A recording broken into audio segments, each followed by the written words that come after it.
back to my channel. This week we're going to be working with our Falcon 2 laser engraver. I've used it before on the channel, and last time we used it we kind of just scratched the surface of what it's able to do. This time around I want to dive a little bit deeper. I want to try out maybe some colors on metal, and the main thing that we're going to be doing is some jewelry engraving. So I'm super excited for this DIY because I personally really love jewelry. I wear rings and things like that all the time. So I think it would be really fun to be able to customize jewelry and make it special and unique to you. So we're going to be trying that out this week, and I went ahead and ordered a bunch of different kinds of necklaces and rings that would be good for engraving from a website that sells wholesale, so it was super inexpensive. They were literally like $1 to $2 each. And I did that because I want to be able to experiment with the jewelry and engraving it without having to worry about messing it up and ruining a piece of jewelry that is really nice and expensive. We are going to be using our Falcon 2 engraver to make some designs. I'm going to try a bunch of different kinds of designs. We're also going to try writing some words on the jewelry, and we're going to see how it goes. This is going to be a little bit of trial and error because I haven't tried engraving on metal before, and especially a smaller surface like a piece of jewelry. And don't forget, if you're interested in checking out Creality's engravers, laser cutters, 3D printers, anything that they have, we have a discount code that you can use for their entire website. So link everything in the description box for you so that you can check out Creality and their laser engraver. If you're interested in seeing how to customize and engrave jewelry with me, make sure to like and subscribe to the channel so you can see more of my videos.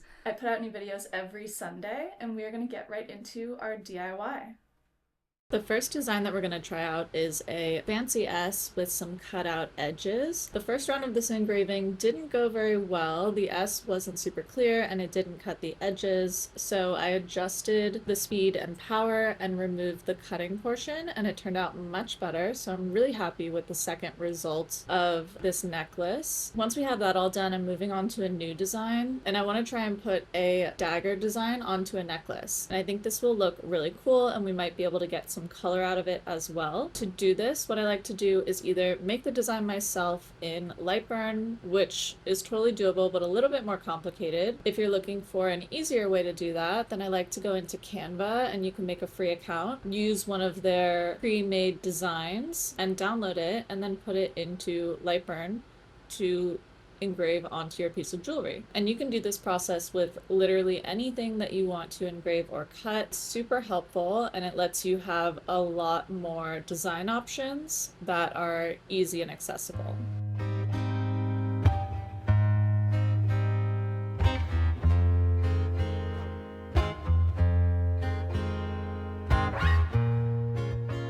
Here is the final result for the dagger necklace. I think it turned out really well, and there's definitely some color variation in there. I can see some blues and rose golds, so that's something that I want to play around with some more and try to figure out how to do some different colors. The next piece that I wanted to experiment with was a little bit more elaborate and had a lot more detail to the image, so I found this flower image on Canva. I just removed the background and put it into Lightburn. What I'm doing here is copying and pasting it, and then using the little flip feature at the top to flip the image so that I can make it look like a continuous kind of flow of flowers. And my thought was that if I connected these two and put them onto one of the necklaces, I would be able to have the flowers going off the necklace, create a really beautiful floral image. This was the second necklace that I had some difficulty with. All the other pieces turned out great. I think the issue with this necklace was that it was too small of a surface area for that level of detail. If it was a larger space, I think it would have turned out really beautifully.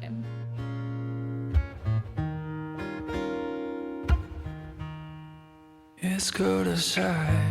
After doing those two necklaces, the dagger and the S, successfully, I moved on to testing out some rings, and I found rings to be much easier to engrave on and have a consistent result. And I think a big part of that is that it's a larger space, and it may also be because the metal is a little bit thicker on the rings. Let's stay home and play.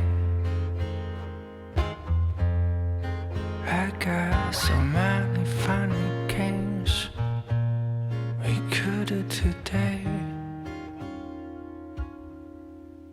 and we can compare it in inside our bed. Stay under the covers. Make this long night last.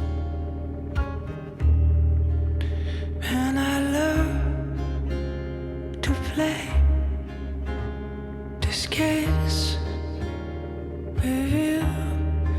A little set our players is strictly true.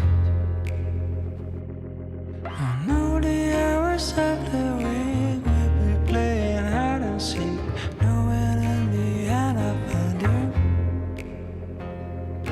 We will do it all again. I'll be counting out to 10, thinking that I cannot see you. And look at the rain, and that's so enticing. Make out a plan when you get to play the cake, and they play the icing. And I love to play these games with you. The number of players is strictly true. Okay, so we are all done engraving our jewelry. I think it turned out pretty well. I tried engraving 6 different pieces of jewelry, 4 necklaces and 2 rings. I do have some extra that I'm going to continue to play with and make new designs with. I found the rings to be far easier to engrave, and I don't know if that's maybe the thickness of the metal or it's a little bit larger of a surface area or something like that, but they were just definitely easier and came out clearer for me. The rings were a little bit more consistent, so I did have 2 rings that didn't turn out great, but those were earlier on in the process, so I hadn't really figured out the speed and the power levels for the engraver to make sure that it turned out the way that I wanted it to. I'm super happy with the final result of the jewelry. I think it turned out really great. I think it looks really clear and crisp, and it looks like something that you would pay someone to engrave as a custom piece of jewelry. The other thing I want to mention, which I had thought about doing in this video, but I don't think it'll work with the pieces that I've done so far, is that I think it would be a really cool idea to use some rhinestones or little gemstones and put them onto your jewelry to add a little bit of a sparkly effect to it. So for example, if you were going to do a ring like I did with the moon and the stars, if it was on a bigger surface area, or if you had smaller rhinestones than I did, I think it would be really cool to put rhinestones into the star details on the ring to make it look like the stars are actually shining. And you could do that with a lot of different things. You could do snowflakes, you could put it into a letter if you're doing like an initial necklace or something like that. You could really do anything you want with it, but it would add that something special to it and make it even more custom. So there's a lot of different ways that you can play with engraving your jewelry and lots of other things. The ways that you can use this engraver are really kind of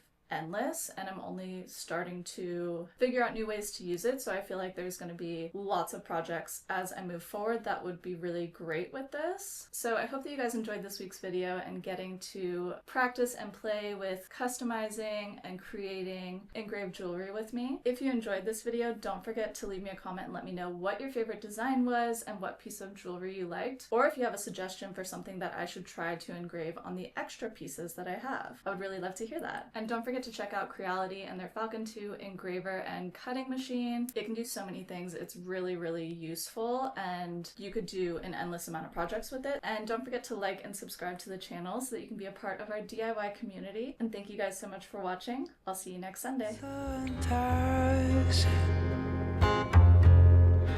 Make out a plan.